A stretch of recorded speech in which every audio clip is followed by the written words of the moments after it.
Welcome to Channel 17, the Town of Colonie Government Channel.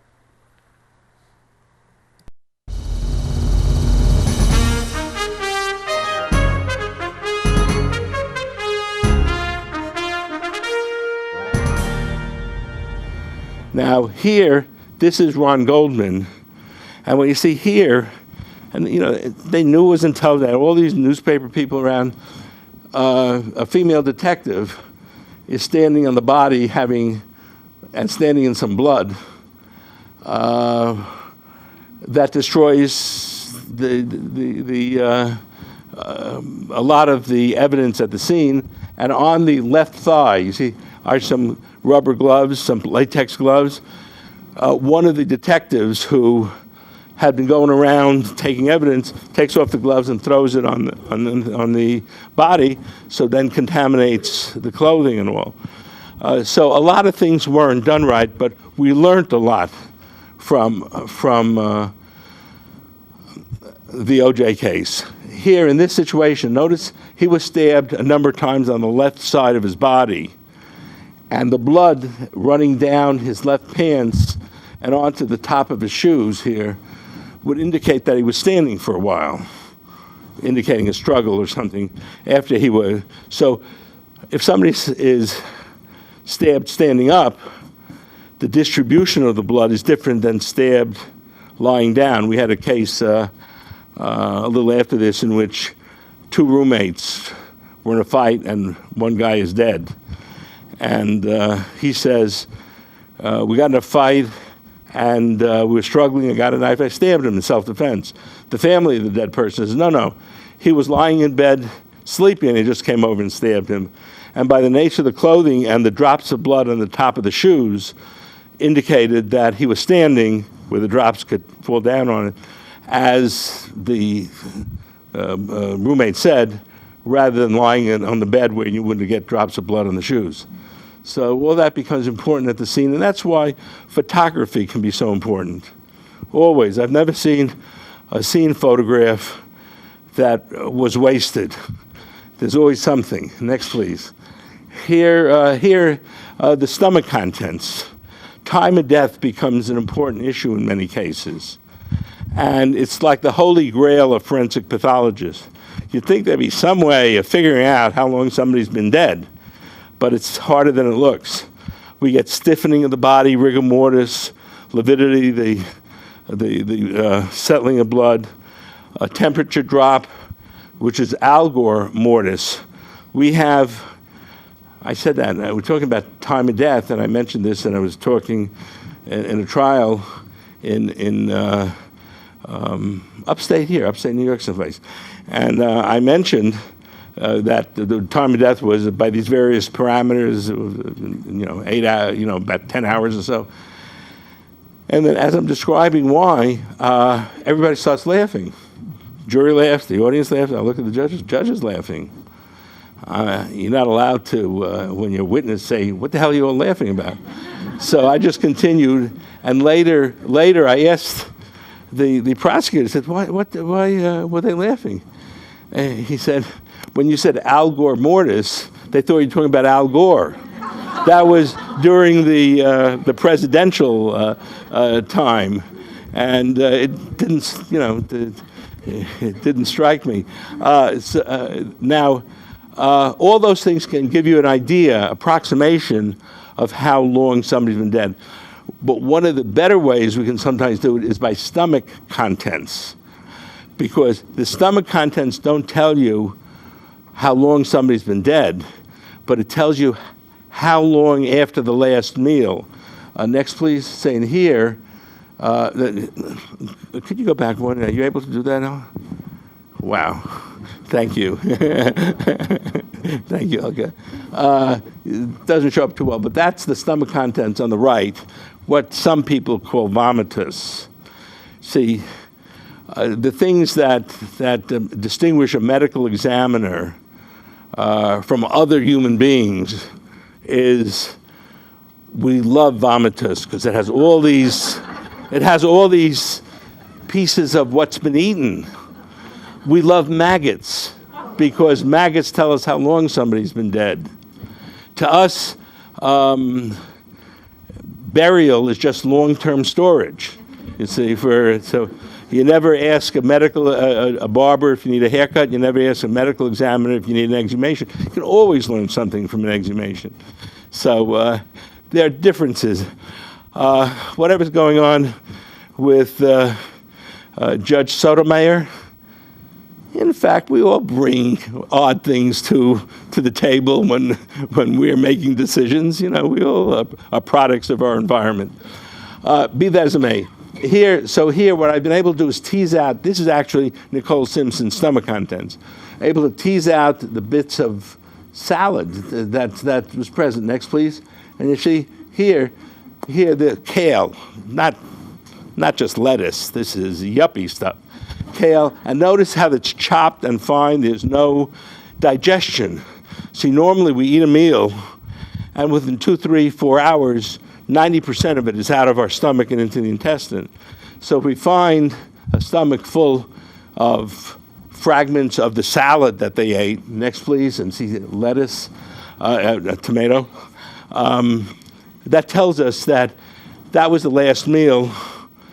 That she didn't have a meal after eating that chopped salad that was documented that she'd eaten in the restaurant, and that it happened within a couple hours after the last meal. We had, when I first came up in 1985 to the state police, we had a woman was found, a young woman found floating in the Hudson River, nude, with a wire tied around her neck. The least thing that we usually bring the medical examiners to a death investigation is the cause of death.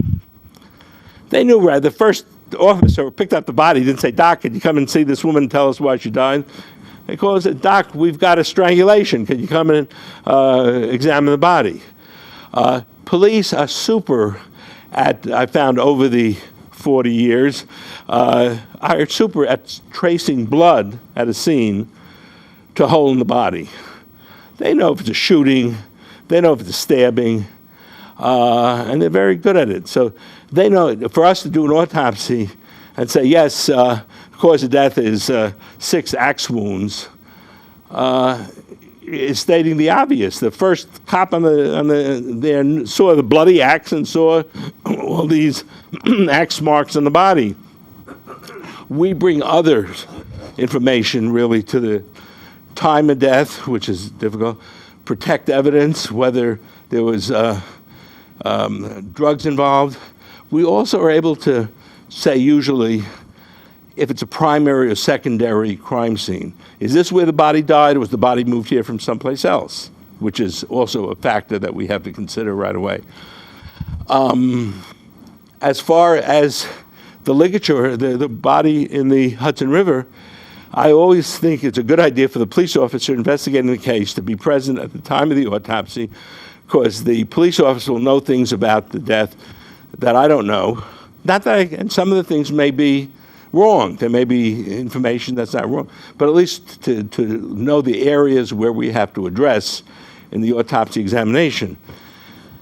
We get to the stomach, and I say, boy, the stomach is filled with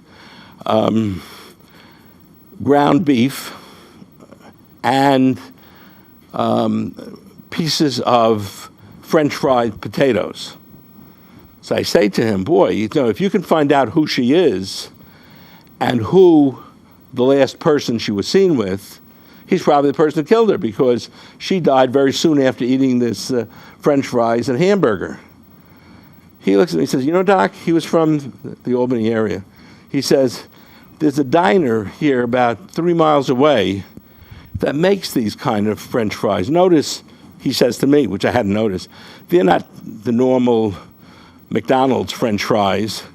They have skin at the top, and they're triangular. These are homemade French fries, and there's a diner not far away. So he takes a Polaroid picture. In those days, they were using Polaroid still. I guess not everybody here remembers Polaroid. But he takes a Polaroid photo and gets in a troop car, drives up to the diner, shows the picture to the people at the diner, and say, "Do you recognize this woman?" Say, "Sure, we recognize her. We haven't seen her for a few days here." She usually comes with a boyfriend. They identified the body, they identified the boyfriend, and he was the one who had done it. But I couldn't have done that from the autopsy alone, and he wouldn't have known the relevance of the stomach contents if he hadn't been there. So it's often giving each other information that may not appear important to one and or to the other, but together becomes very important. Next, please. This is my ability to talk about DNA. What do you mean you have a headache? This is, my wife says, "You know why there are 5 million sperm in one egg? Because sperm don't like to ask directions." I don't think that's very funny. I've never asked for a direction, and I'm always lost, but that's another issue. But what happens here, this is the way we get to mitochondrial DNA. The egg has mitochondrial DNA in the cytoplasm and one strand of nuclear DNA in the nucleus. The sperm has the dad's sperm.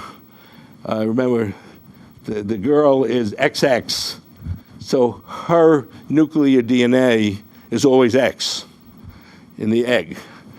The sperm has XY, so half are X and half are Y, and they get together and form people. But the egg has the sperm has one strand of DNA of nuclear DNA in the head, and the mitochondrial DNA is in the tail. We'll get to mitochondria. When the sperm gets through the wall of the egg, a funny thing happens on the way into the egg. The wall chops the tail off, so that all of the mitochondrial DNA, which is a different kind of the DNA in the cytoplasm, as you'll see in a second, is from our moms. All children, male and female, have their mother's mitochondrial DNA and half of their pop and half of their mom's nuclear DNA. Next, please.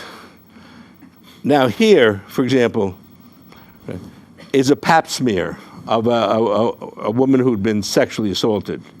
Now in the old days, we would look at this fellow here and say, that's the perpetrator's sperm. Nowadays, we have to be politically correct, and we call it the donor sperm. You have to learn language properly or get in trouble in the courtroom. Now here, the big blotches, these big blue things are the vaginal cells. That is, when the swab is taken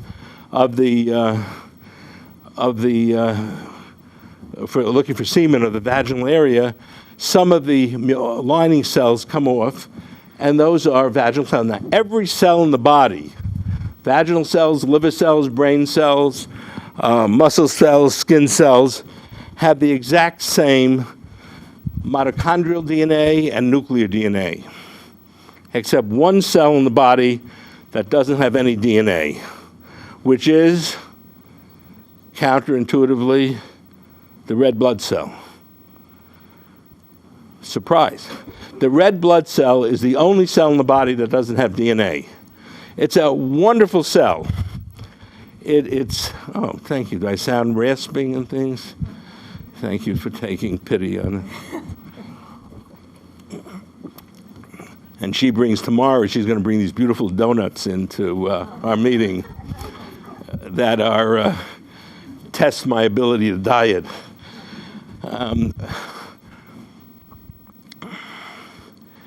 The red blood cell is a wonderful creation to bring oxygen. Right now, we're breathing 21% oxygen.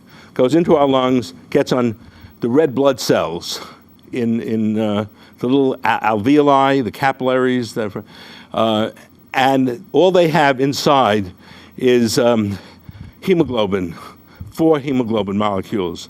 Each one hooks up with a oxygen, goes through our body. Every one cell in our body is now getting oxygen that we've just breathed in, and then making carbon dioxide, which the red cells pick up and bring out, and then we're exhaling. We inhale oxygen, we exhale some of the carbon dioxide. It's a bit confusing because the first tests for DNA were done on blood. Why the hell do you do a blood test if red cells don't have DNA? Because they're not looking for the red blood cells, they're looking for the white blood cells.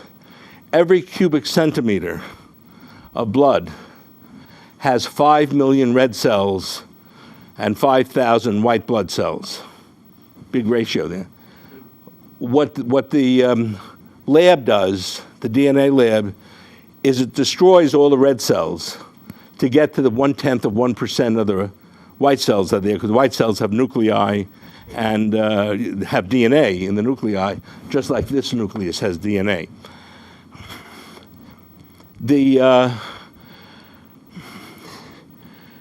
Every other cell in the body has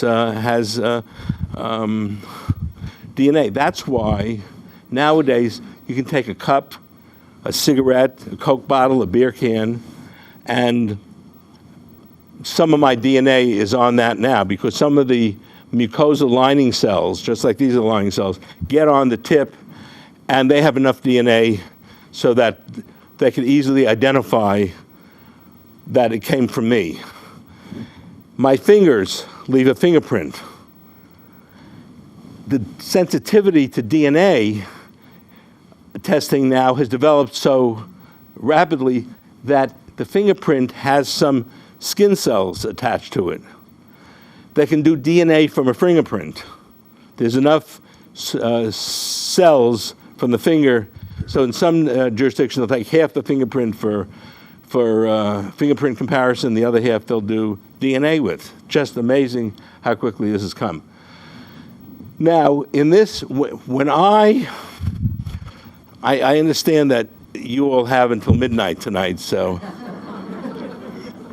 when I went to medical school, we didn't know the right number of chromosomes that we had. We were taught that there were 48 chromosomes. We now know there are 46, but it was, in that days, 48 was better because we had 48 chromosomes and 48 states. So we can link them up. Since that time, we've gained 2 states and we've lost 2 chromosomes. And the whole genome is now been able to be figured out. So that here, there's not only DNA in this critter over here, but here, all these dots are bacteria. They have their own DNA. As you're learning, we can't see viruses under the microscope, but all the H1N1s, and how do they be H1N1? Because we could they can figure out the DNA of all these different varieties of the flu virus. So it's amazing what happens in, well, I've been out of medical school for a few years, but I won't say. Next, please. Here, this is a representation of every cell in the human body, figuratively speaking. Every cell, except the red blood cell, has a nucleus and has all these body things, including mitochondria. You see these things here? These are the mitochondria. And the mitochondria are concerned with making energy in the body. And they all have, so there may be in one cell, one nuclear DNA, mom and pop, and 100 mitochondrial DNAs.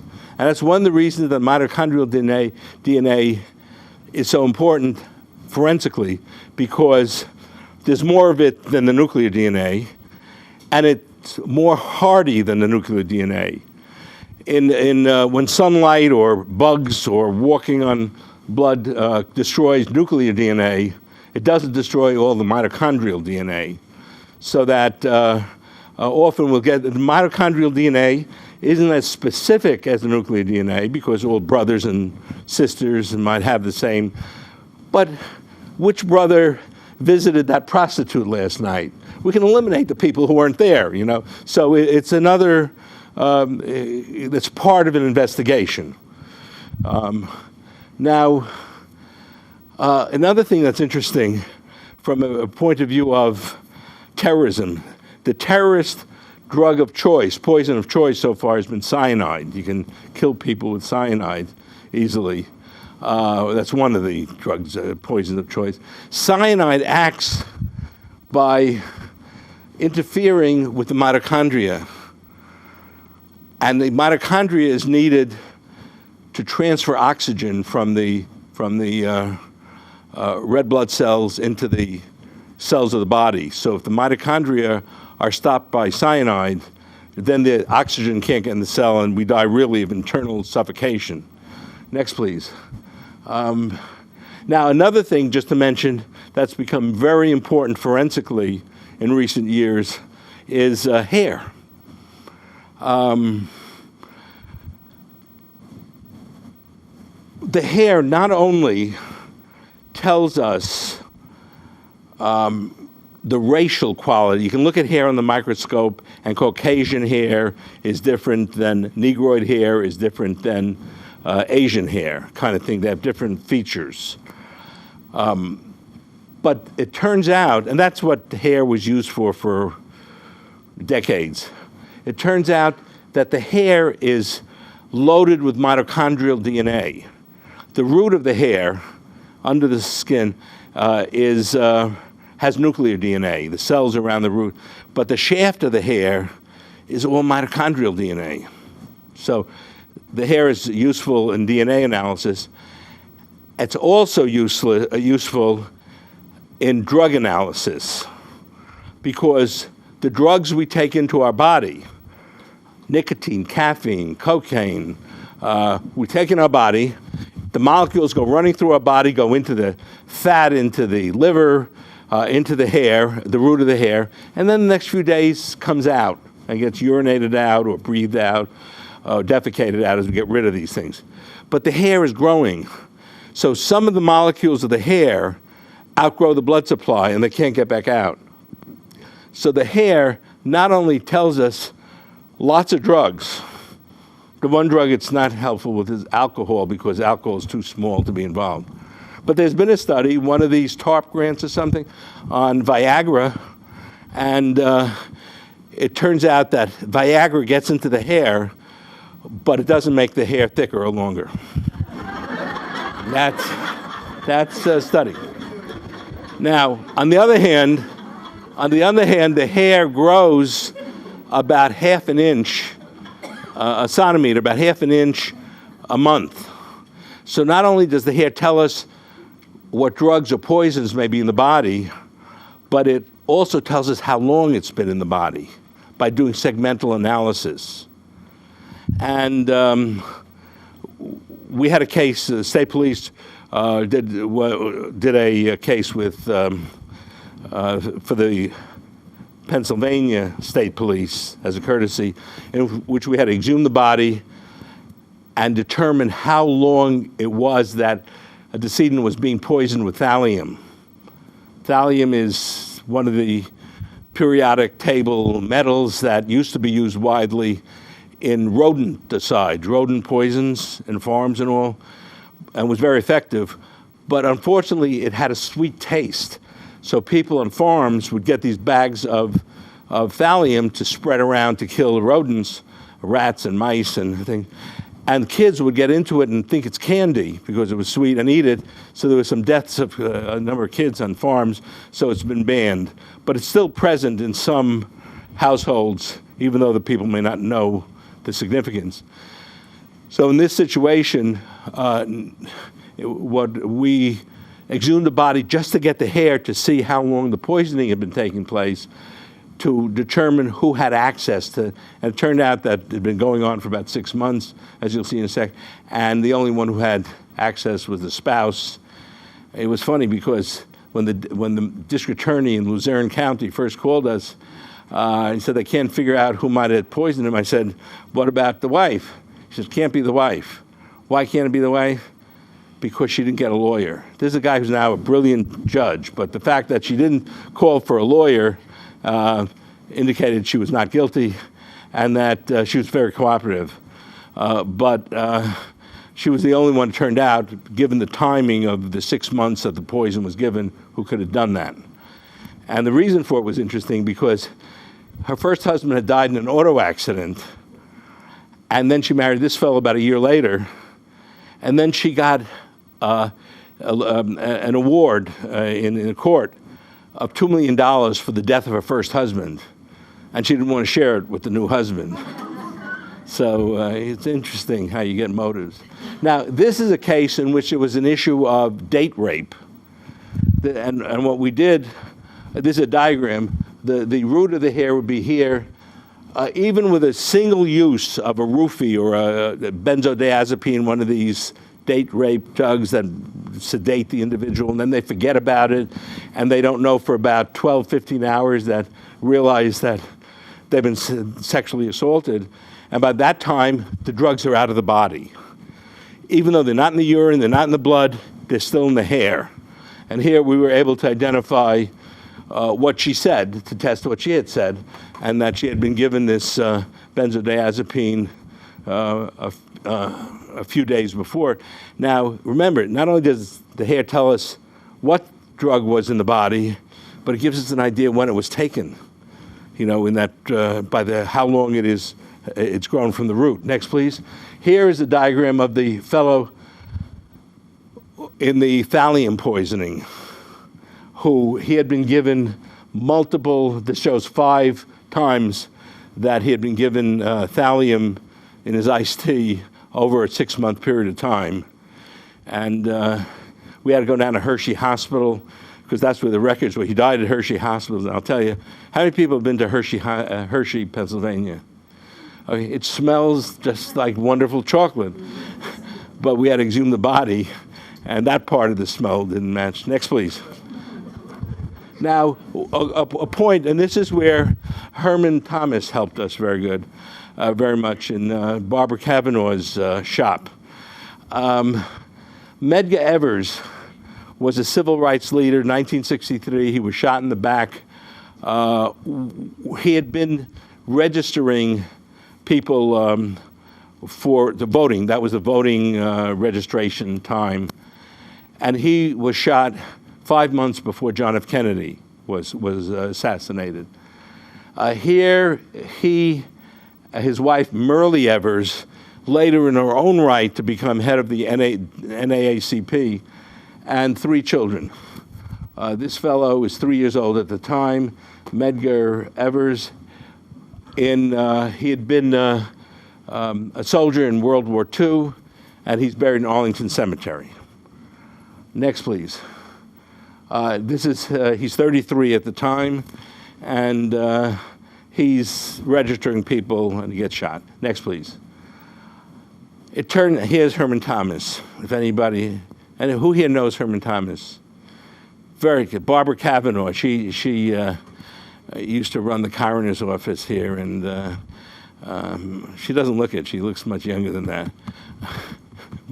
But she's devoted to taking pictures of people standing up, because she could never do that in her old days.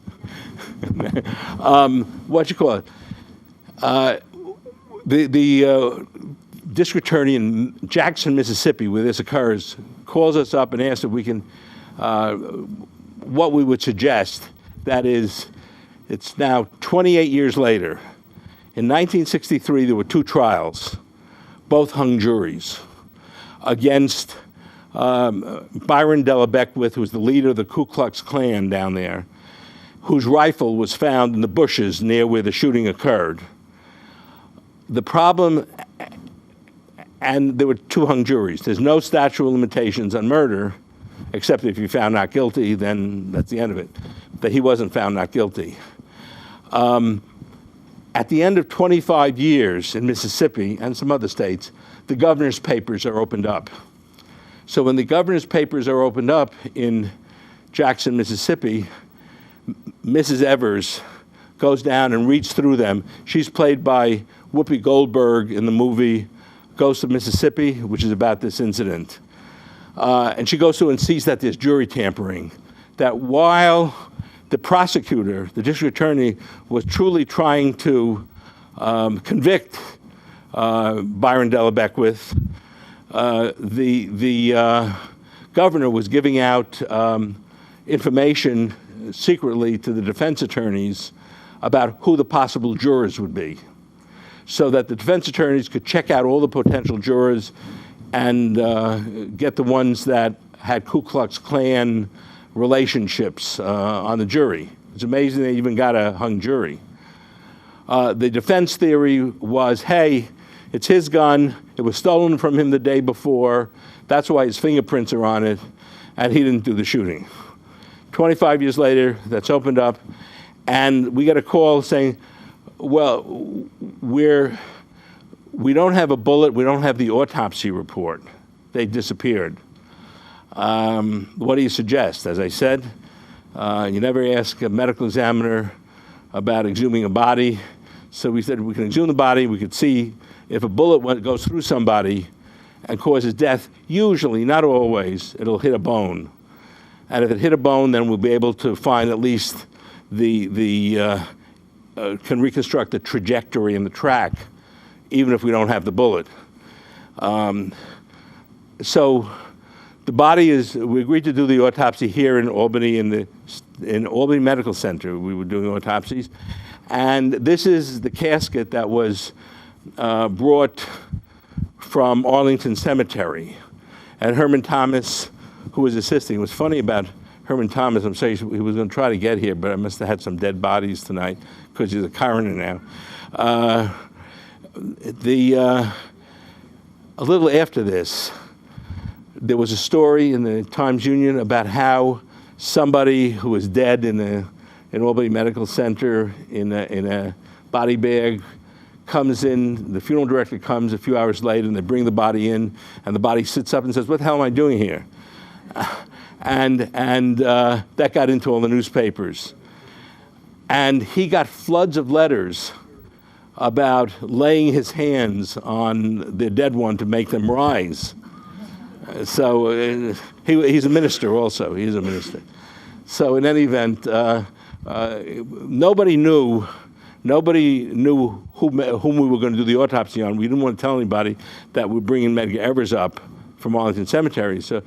But on the transfer casket, they put this is the casket in which Medger Evers was buried, and it's put into a wooden box for shipment to be carried out by the back of a pickup truck. It was made in Memphis, Tennessee. So the next day, the day this happens, there's a story in the Times-Union about how we're exhuming. Whom are we exhuming? Elvis Presley. Thank you. Are you still listening? He's from Memphis. Elvis Presley is from Memphis. There's a story about, in the Times-Union, that's Elvis Presley that we're exhuming. And we got telegrams, this is before the internet, we got telegrams from China and calls from China and all about next please. But we opened the casket, we expected only to find skeletal remains. It was miraculous. This is somebody who's now 28 years in the ground. Next please. Notice there's no water in the casket. Now, remember that little kid that I pointed out, 3 years old? This is him now. He insisted on coming up. He had no memory of his father. He wanted to come. He wanted to see his father. We had him outside the morgue and at the Albany Medical Center morgue. We were going to show him some clothing or something. And he was in such good condition that we were able to cover things up. He came in, next please, and was able to see his dad. And it was just a heart-rending thing. Next, please. See, this is 30 years in the ground. Next, please. Now, we were going to identify him by his teeth. Lowell Levine was there because the teeth stay forever. Any of you ever seen the giant shark's teeth that are sometimes made into jewelry? Those giant sharks of 2 million years ago, nothing is left from them. No skeleton, no skin, no nothing. The only thing that's left is the teeth. Those are the teeth that are found of the giant. The teeth are the sturdiest part of our body, and it's helpful for us in making identification. And we can also do DNA from teeth. So we had his dental records. Next, please. But it wasn't necessary because his fingers were good enough to get fingerprints. Next, please. And the X-ray, we took an X-ray. And here you see, we didn't have the bullet, but this is fragments of the bullet that hit a rib on the right side of the body, and we were able to collect the fragments. Couldn't tell the bullet, but we could say these fragments are from a bullet that's consistent with the bullet that was, 30-06 bullet that was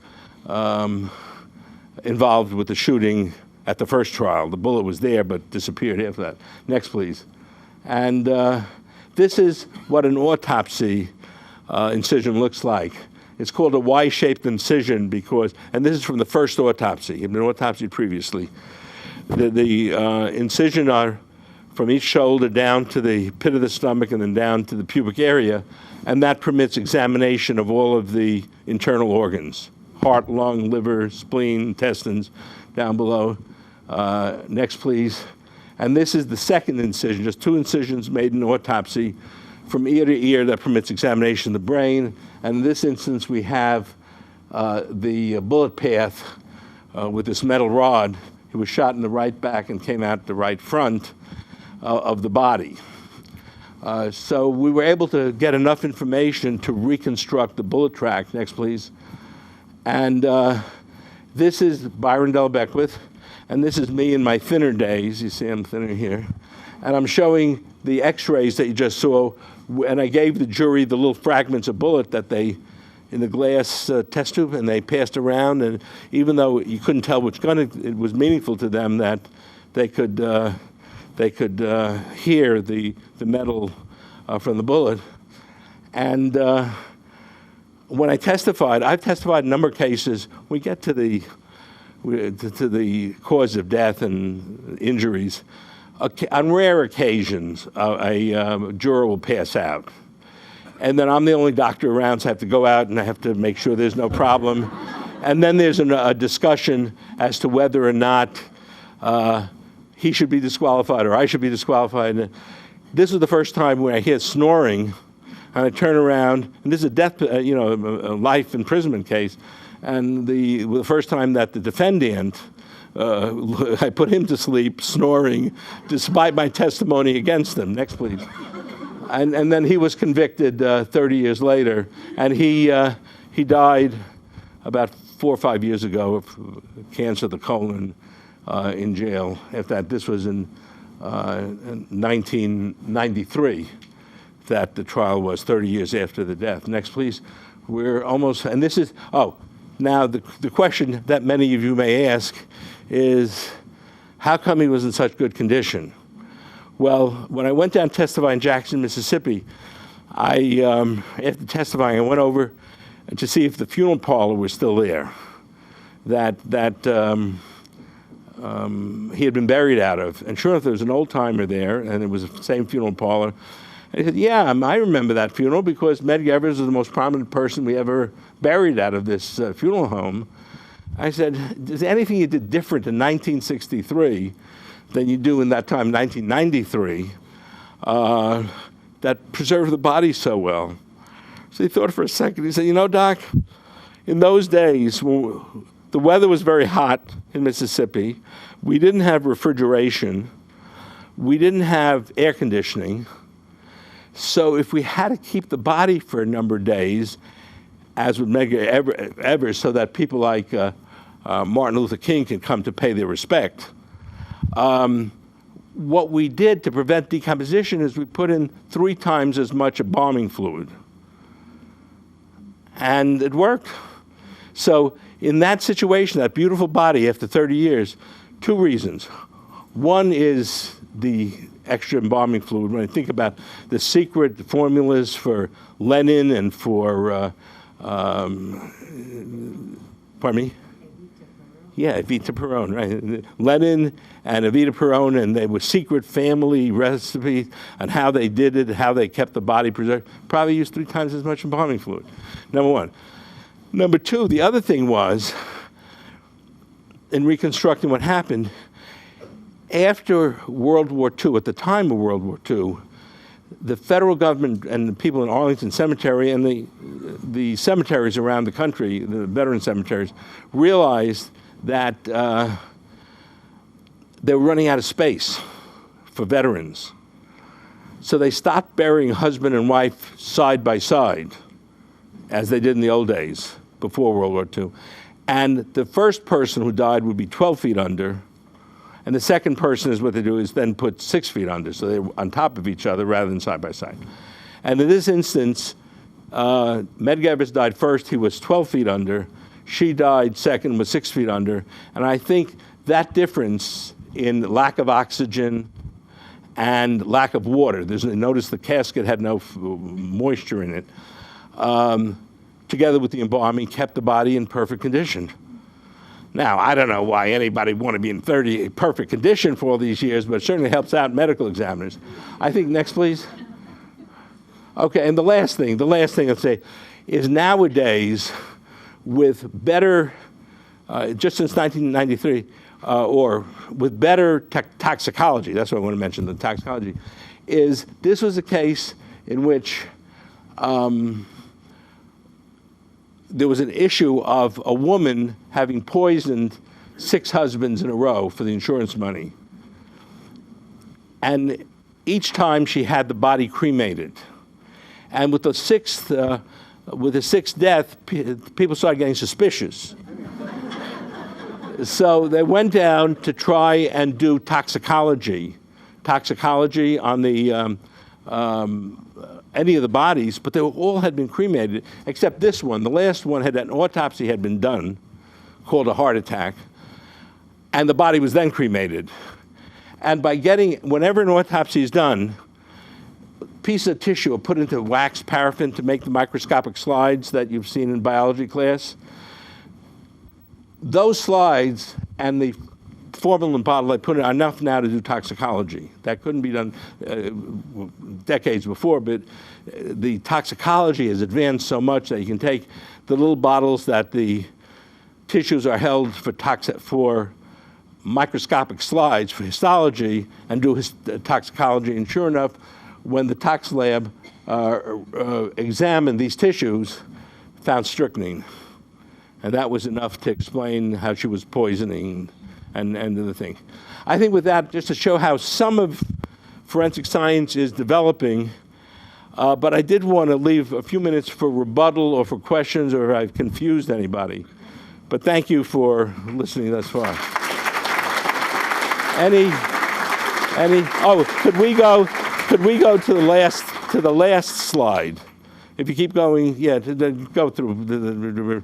You can go through, okay. And the last slide. No, go back one. Go back one. Back one. Okay, here.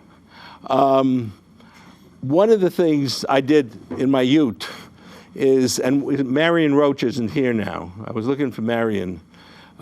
She and I wrote this book, Dead Reckoning, about forensic science and how since this is a library, and how it solves cases. And then when I got married, my wife and I have written a series of books now that are up for, they're thinking of doing a television series if they need to. They run out of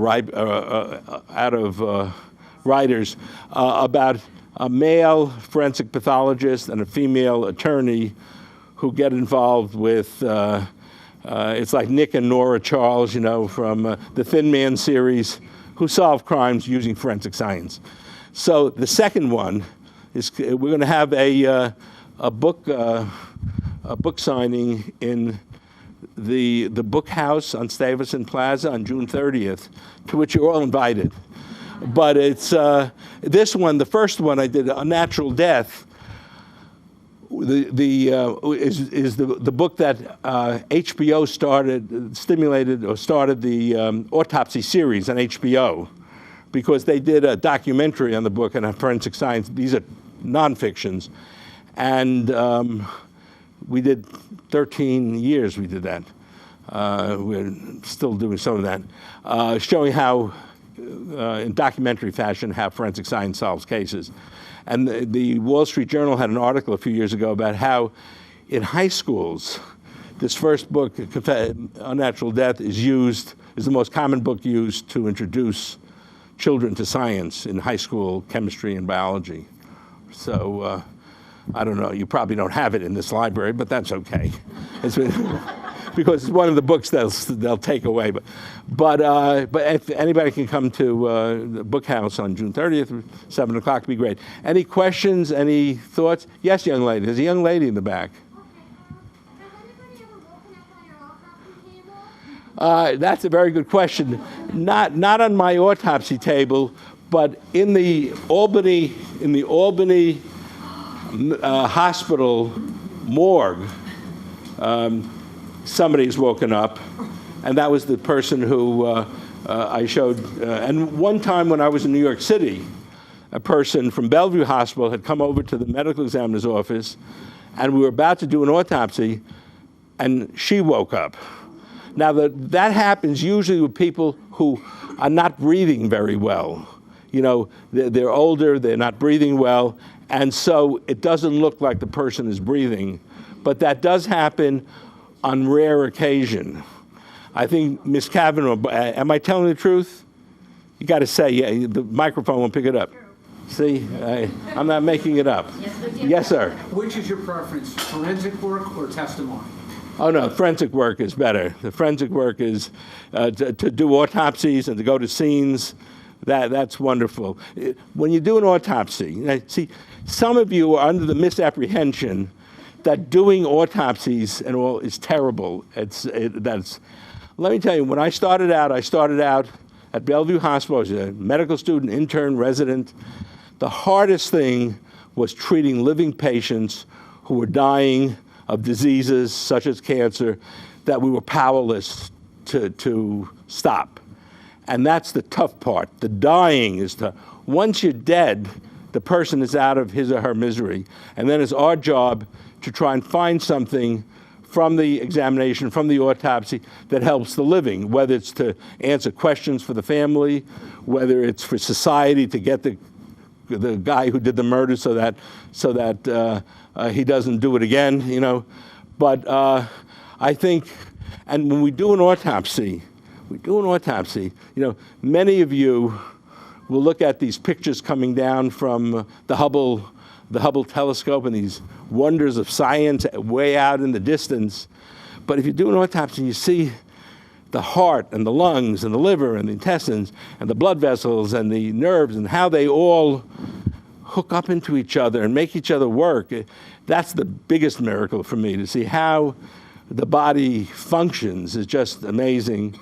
I'm a Darwinian, but it does look miraculous to me, you know, how that gets done.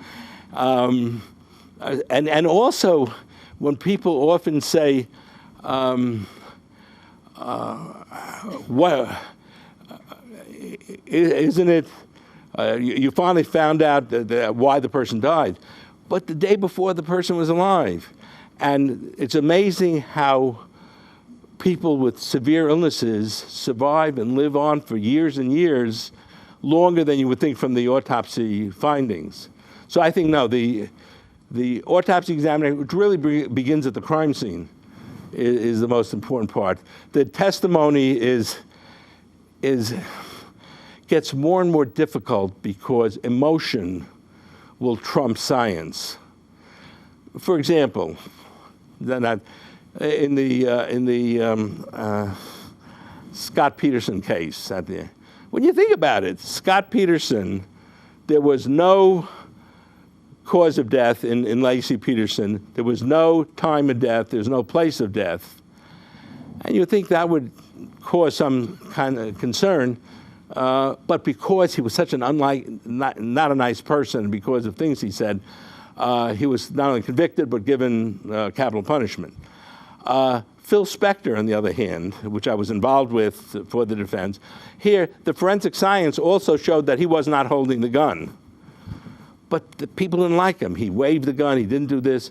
She had to be holding the gun. Now, whether he was at fault for that is something else. But the science of of blood spatter and gunshot residues on the holder of the gun meant very little to the jury because they didn't like him. So that science isn't always, first of all, it's not always correct, but it isn't always given the due that I think it should have. The fact that he waved the gun at other people was much more impressive to the normal person than to my science thing. Yes, ma'am. Romanov family, what were you comparing the DNA to? That very good question. We didn't have time to really go through it all. With the Romanov family and getting the DNA, what we had to do with the DNA from 1918 is to compare it, the mitochondrial DNA. Okay, Queen Victoria has a daughter who has Alexandra. She's a direct female descendant of Queen Victoria. So the mitochondrial DNA in the children is the same as Queen Victoria's mitochondrial DNA, right? Who today we look for has the same DNA, a direct female descendant of Queen Victoria through females. And it turned out Prince Philip. Prince Philip was a direct through a female line, and we were able to, he readily let us take a swab. That's why swabs in the mouth are used now, because a swab in the mouth has cells that have DNA in it. You don't have to go sticking a needle in to get blood. And he gave up swabs in the mouth, and his DNA, mitochondrial DNA matched the DNA of the children and of Alexandra. That's different than Nicholas, Tsar Nicholas. In order to compare Tsar Nicholas' DNA, we got permission from the Russian government to exhume or to open up the casket of his brother Michael, who died in 1899 from tuberculosis, and their mitochondrial DNA is matched. So now Thomas Jefferson, remember, the whole thing came by of, did he have two families, a white family and a black family? And we're able to get his DNA in males, you can track it on the Y chromosome. There's certain changes in the Y chromosome that permit a male lineage, just like the mitochondrial DNA, a female lineage. And that's how they were able to establish that the second family that Thomas Jefferson had. You see, so we had a project. Wayne Newton comes down to speak to us about a project to find Pocahontas, because he feels he's a descendant of Pocahontas. Now that's 1617, 1618. That he's partial Indian, and he has a blog, and he tracks his family back to it. And Henry Lee was involved, the DNA expert. And we went over to London to see if we can identify Pocahontas. What happened, Pocahontas is really kidnapped to marry John Walden. She's forced, and it's a public relations stunt in 1618 or 1615 to bring Pocahontas back to England to show a princess of the Indian population, because they were trying to get British people to come over to work the tobacco plantations in Virginia. So that's why Alden brings her over, introduces her to royalty, and she dies on the way back. And and is buried in, it's known where she's buried in England. And we went over to try and find her there, and to see if she could be tracked by the mitochondrial, it didn't work, by the mitochondrial DNA. But one can track people back by DNA for long generations if you have enough bodies to work with. Yes, ma'am? When you're doing an autopsy, do you talk to them? When you're doing an autopsy, you talk to them. No, I don't talk to them. However, in doing autopsies, what's interesting is you try to learn what we can from the decedent. The decedent is talking to us and giving us information, some of which can be useful to the family, some to society. And if the decedent is a child, See, many people die that come to medical examiner's office who are somehow involved in their own deaths. Alcoholics, drug addicts, women who stay in a bad relationship and get beaten up, as much as it's a tragedy, they've also stayed there. But children are pure, and they shouldn't be, they're not at all responsible for their own deaths, and these are often battered children and things. And those are the ones that hurt. They're the ones that are, especially when we're having children the same age, you see. When I had children, the age of children, I wouldn't talk to the kids, to the decedent, but I'd really hug my kids when I got home. That it does have an effect. But what we're thinking of, remember, is it isn't as bad as it looks. Dead bodies don't suffer. They're out of their misery, they're out of the pain, and it's the process of dying that's so upsetting and not the death itself. I think that the union demands that we stop at this point. You're the only guy here from the union, right? But I want to thank Janet and the board for inviting me, and thank you all for coming and staying so late.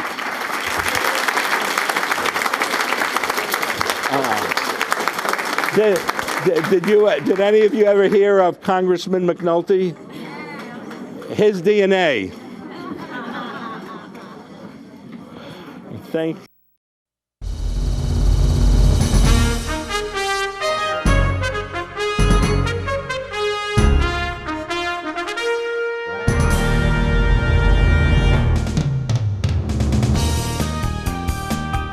Welcome to Channel 17, the Town of Colonie Government Channel.